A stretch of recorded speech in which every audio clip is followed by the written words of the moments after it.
Nunca vivemos uma crise tão intensa quando o assunto é liderança. Desde a área corporativa até na política, os brasileiros carecem de bons líderes. Mas o que caracteriza um bom líder? A liderança é dom ou habilidade adquirida? Todos podem liderar? O Reflexões de um Estrategista hoje irá responder essas e outras perguntas sobre este tema. Fique com Robson Vitorino e Rony Figueiredo. E aí, Robson, tudo jóia? Bem, Rony. Bem, Legal. hoje é um dia especial pra gente, né? Muito. Que bacana, né? Eu acho que é quase que a realização de um sonho. Ou se já não é a realização do sonho, né? Pra mim Com é. certeza, né? Encontrar bons parceiros, ter bons amigos, estabelecer boas relações. Certamente. E aprove o pessoal da Offbox acreditar nesse projeto. Sem dúvida. E conceber um formato muito legal, um programa de web, voltado para a web, para falar sobre... Reflexões de um estrategista. Mas sem dúvida nenhuma, se não tivesse um estrategista por detrás disso, que é a própria Offbox, nós não estaríamos aqui hoje conversando. Certamente. E é um desafio, né, Rony? A gente conseguir traduzir isso no formato de vídeo, que é um conteúdo relevante, sem aquele tom professoral da sala de aula, mas para conseguir promover realmente boas reflexões e ajudar profissionais, executivos, estudantes a pensar melhor a sua atuação na empresa, no dia a dia das empresas. Isso mesmo. O que a gente quer e o que a gente traz, né, a nossa proposta aqui para quem vai nos ouvir no dia a dia, é que a gente consiga trazer a reflexão e não aquela tomada de decisão no sentido de ser operacional, qual é a ferramenta que eu uso, qual é a prática que eu tenho, ou a melhor prática que existe hoje no mercado para eu tomar decisão. Perfeito. Senão a gente acaba criando um indivíduo muito operacional. E as boas práticas também têm validade. Sim, Porque era uma boa prática alguns anos atrás, já rapidamente caduca. E a velocidade da informação, do conhecimento é muito dinâmico. E eu sempre me preocupo em como antecipar essas mudanças. Acho que a nossa intenção tem essa prerrogativa também, esse desafio de antecipar. Legal. E como é que está a nossa pauta hoje? Bacana, está recheada. Recheada de bons temas, bons assuntos. E são temas que a gente vai estar envolvendo não só a questão da reflexão do estrategista, mas principalmente o papel do líder como estrategista. Bom, né? Porque a gente entende claramente que a liderança, se é uma competência, se é uma habilidade, ou se é um papel, uma função, mas a gente entende que tem um indivíduo que está tomando decisão, que está conduzindo gente nas organizações, está estimulando a reflexão, que é um ponto fundamental, e está também dando autonomia para que as pessoas possam decidir nas suas organizações. Fato. Eu tenho nos meus projetos e pesquisas sobre liderança entendido que temos várias definições interessantes, mas que não são necessariamente sinônimos. Sim. Então, assim como banco de sentar, banco de colocar dinheiro, manga de camisa, manga fruta, a liderança tem vários significados interessantíssimos. Sim. Na sua experiência, não só acadêmica, mas de mercado, enquanto consultor, hoje, trazendo aqui para o Brasil, como que você vê assim, as principais características de um líder? O que forja o caráter de um bom líder, Rony? Para mim, o principal caráter, né, ou competência, diria assim, que caráter acho que é uma expressão muito forte, né? Então vamos ser um pouco mais... Para começar o primeiro programa, a gente tem que ser uma coisa mais leve, né? Isso. Então eu diria que a competência, que é um tema fortíssimo, seja a competência individual ou a competência organizacional, eu diria que um líder tem que ser aquele que tem que ter coragem. Tem que ter coragem para experimentar, tem que ter coragem para arriscar, tem que ter coragem para desenvolver pessoas, tem que ter coragem para tomar decisão, ao ponto de assumir o risco e principalmente as incertezas que são poucas exploradas na liderança. Interessante, coragem. Pois é, me veio à mente também aqui a tomada de decisão, decidir. Para decidir, nós precisamos analisar, deliberar, porque só decide aquele que tem escolha. Sim. E a decisão é um atributo da inteligência e cabe somente aos seres humanos, seres inteligentes, decidir. Um animal é movido pelo instinto. Então, eu lembro lá do meu cachorrinho, comida, descanso. Se eu faço as necessidades fora do local, eu pego o chinelo e já fica. Então, é maximizada pelo prazer e tentar minimizar a dor. Nós, seres humanos, deveríamos, fomos criados para deliberar, escolher. E a escolha é um atributo exclusivamente de seres racionais. Sim. Trazendo isso para a liderança, no dia a dia, o que forja essa personalidade ou competência de um líder, como você muito bem colocou, a meu ver, além da coragem, a coragem também para tomar as melhores decisões. Não é isso? E, nesse sentido, você tem uma polêmica aí, o pessoal sempre fala sobre liderança. Qual é? Liderança? Dom ou aprendizado? Fulano tem um dom, nasceu para liderar. Como é que você entende isso? Eu ouço muitas pessoas falarem assim, aliás, a liderança nasce pronta ou você desenvolve a liderança no indivíduo, né? Verdade. Eu diria assim, tanto de uma forma acadêmica, científica, até profissional e até minha visão própria, sem misturar aí essa questão da academia com o mercado, eu diria que um líder, ele pode nascer com algumas características, né, que venham a fazer com que ele performe melhor do que aquele que não tem essas devidas características. Como, por exemplo, assumir risco. Isso é uma questão de característica, que eu diria até de estilo, de diferenciação de um indivíduo para o outro indivíduo. E você pode até aperfeiçoar essas características e potencializar o desempenho da liderança. Mas existem vários estudos aí na literatura científica que apontam que qualquer um tem condição de ser um bom líder. Basta ter uma boa abordagem em termos de desenvolvimento. Então, para mim, se você é um bom líder ou se você não é um bom líder, está muito em função de você querer se desenvolver, cada um no seu tempo, no seu time de desenvolvimento, mas tem a ver o quanto você quer fazer acontecer a liderança. Interessante, legal. Nós temos uma visão muito parecida, convergente nesse aspecto, né? O dom, em inglês, gift, presente, ela tem uma raiz interessante que é presente de Deus ou presente dos deuses, a depender da crença de cada um. Então, o dom é um presente, algo que se recebe. Se seguirmos a linha de que liderança é um dom, o que significa isso de fato? Nem todo dom é desenvolvido. Sim. Qual é o valor do dom do desenhista num lugar onde não tem papel, nem caneta, nem lápis? Qual é o valor do dom de um gênio da música como Mozart, por exemplo, se não há nenhum instrumento ou possibilidade de trazer à tona essa habilidade? Então, o valor do dom está na sua aplicabilidade, na sua utilidade. Eu, particularmente, eu acredito um pouco nos dois. Eu acredito que seja dom, que o ser humano nasceu com um dom fantástico, o dom da inteligência e do aprendizado. Sim. E com esse dom ele faz o que ele quiser. Claro. O que é, né? Hoje está na moda aí os programas de culinária, MasterChef, essas coisas todas aí.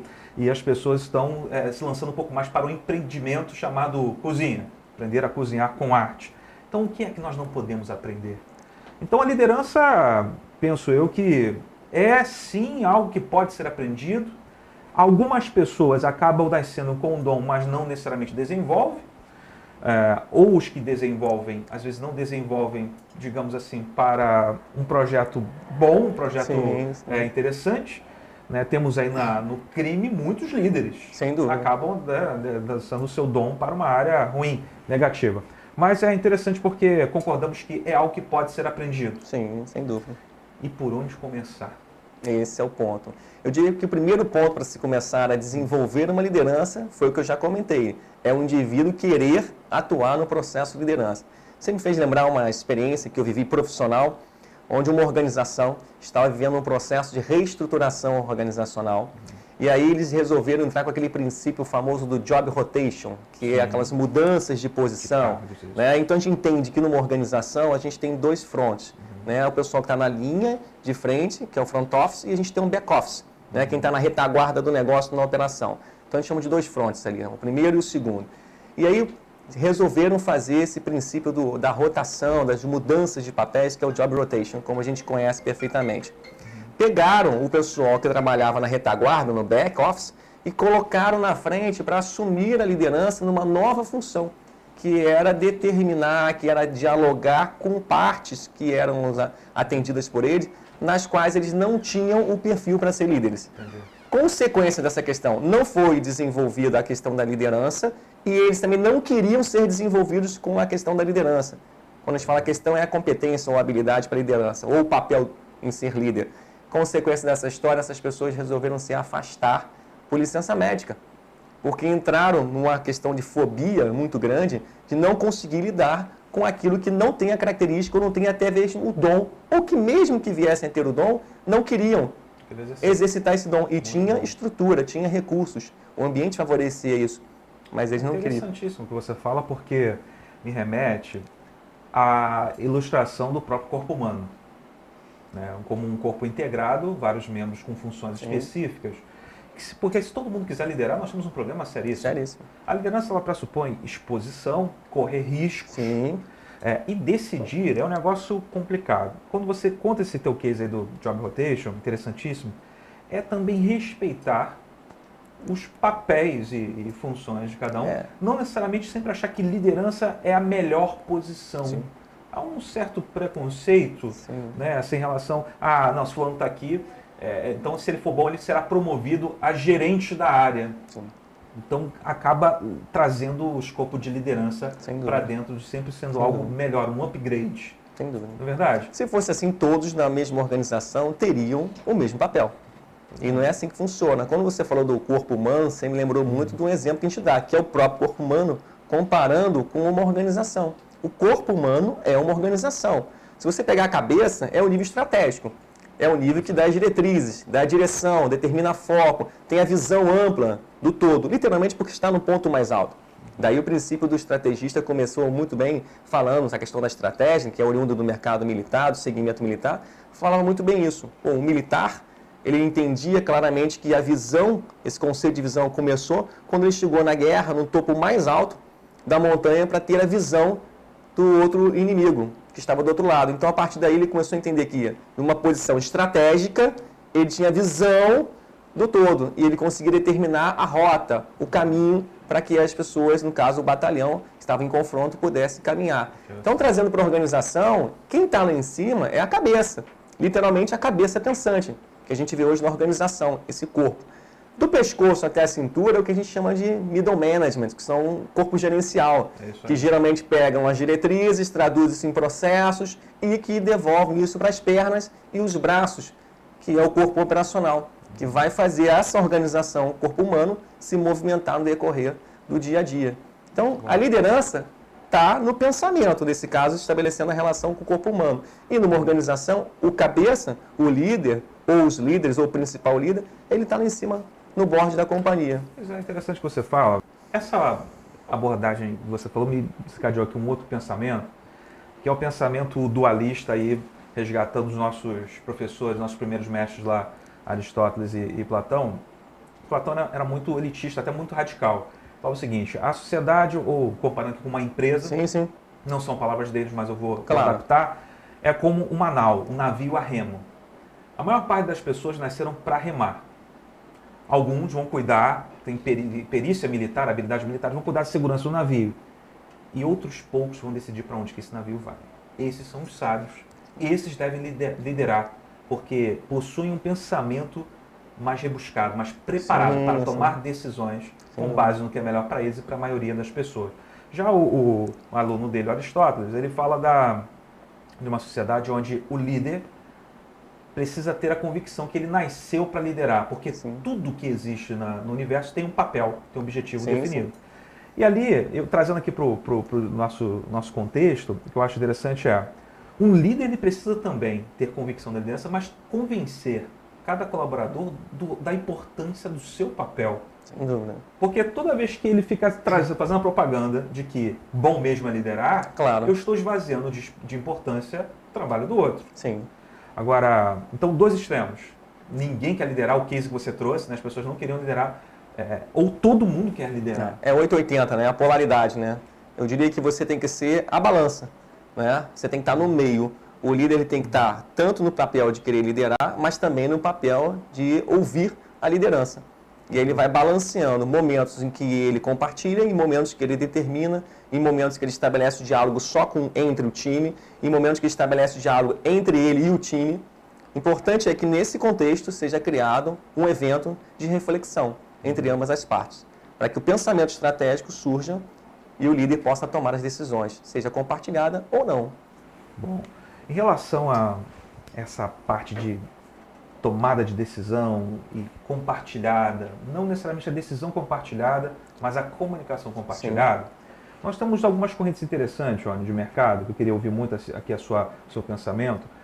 Primeiro, estruturas que nos remetem aqui à década de 80 e 90, que são empresas mais paternalistas, no sentido paternalista e hierarquicamente muito mais rígidas. Mais rígidas. Né? Então, manda quem pode, obedece quem tem juízo. Refletindo mais top-down. Refletindo muito também até o modelo de ditadura militar, do governo da época. E nós estamos hoje com uma cultura recente, remete aos últimos 10 anos, uma cultura muito mais interativa, dando mais liberdade para, inclusive, criar oposições ao líder dentro da empresa como algo salutar. Então, é uma mudança cultural muito brusca, né? Sem dúvida. Como é que você tem percebido isso no dia a dia das empresas? É uma mudança não só cultural brusca, mas é uma mudança cultural necessária. porque você percebe que esse sistema, que a gente chama de organograma linear, militar, rígido, hierarquizado, com vários níveis hierárquicos, literalmente. Então, você tinha lá o presidente, você tinha um diretor, um vice-diretor, um gerente, um subgerente, um coordenador, um subcoordenador. Superintendente. Superintendente. É uma palavra que vem da área militar. Sim. Então, você tinha um nível acima do outro e a comunicação era verticalizada. Então, para você conseguir ter uma decisão na organização, levava-se muito tempo. E aí, em termos de produtividade e competitividade, a resposta dava prejuízo. Porque organizações que perceberam que diminuir os níveis hierárquicos e horizontalizar a comunicação ganhavam mais produtividade e competitividade no mercado. É uma visão de um estrategista. Pensar, vou mudar a minha cultura, criar um novo comportamento da minha organização, que a gente chama de comportamento organizacional, com a finalidade que a comunicação, que é trabalhada pelas lideranças com o formato de diálogo, venha fazer que as decisões sejam tomadas com mais agilidade e segurança. Então, Rony, realmente falamos aqui sobre algumas características da liderança, dom, aprendizado, e podemos chegar em algum lugar? Sim, percebemos que o papel do líder ele é extremamente relevante para o sucesso dos negócios, mas também percebemos que liderar por liderar não chega a lugar nenhum. Né? Se tem dom ou aprendizado, o ponto mais importante é você querer vivenciar o processo de transformação da organização, conduzindo pessoas para um resultado que não vai ser só para o ganho da liderança, mas principalmente para o ganho de todos, inclusive os liderados. Excelente, muito bom. No próximo bloco vamos abordar a relação de poder entre líderes e liderados. Mandar, convencer. Qual a dinâmica que pode gerar o bom engajamento dos colaboradores? É no próximo bloco.